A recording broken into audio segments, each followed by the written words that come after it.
Hi friends, welcome back to our channel. Get ready for Hanuman జయంతి.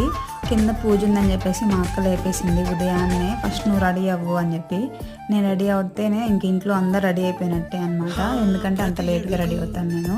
ఇంకా లేచి ready అవుతున్నాను. అక్కడే చేసుకున్నాను అనమాట, లూజ్గా. ఇంకా తప్పదు అనుకుంటాను. సో కానీ నాకు తెలియదు కదా, ఇంకా అలా వచ్చేసాను నార్మల్గా. ఇంతకీ మా చిన్న ఎలా ఉంది, దాని డ్రెస్ ఎలా ఉంది కామెంట్ చేయండి. నాకైతే సూపర్ క్యూట్ ఉంది. సో నాకు వచ్చిన ఒక హెయిర్ స్టైల్ అనమాట, క్లిప్ పెట్టేసి లీవ్ చేసేయడం హెయిర్. కానీ మా అక్క వద్దు, జడేసుకో పూజ కదా అని చెప్పింది. అందుకని ఇలా వేసుకొని రెడీ అవుతున్నాను అనమాట. ఇంకా ఇంతకీ మీలో ఎంతమంది గురుజీ దగ్గరికి వెళ్ళారు ఈరోజు? అదే అండి, హనుమాన్ దగ్గరికి వెళ్ళారు టెంపుల్కి. కామెంట్ చేయండి ఖచ్చితంగా. ఇంకా రెడీ అయిపోయి పూలు పెట్టుకున్న తర్వాత నాకు అనిపించింది నాకు ఆ జడ అంతగా నచ్చలేదని. అప్పటికి 2-3 టైమ్స్ తీసి మళ్ళీ వేసాను. మళ్ళీ ఇలా వేసుకున్నాను అనమాట జడ. మీకు ఏ జడ నచ్చింది కామెంట్ చేయండి. అందరికీ హ్యాపీ హనుమాన్ జయంతి.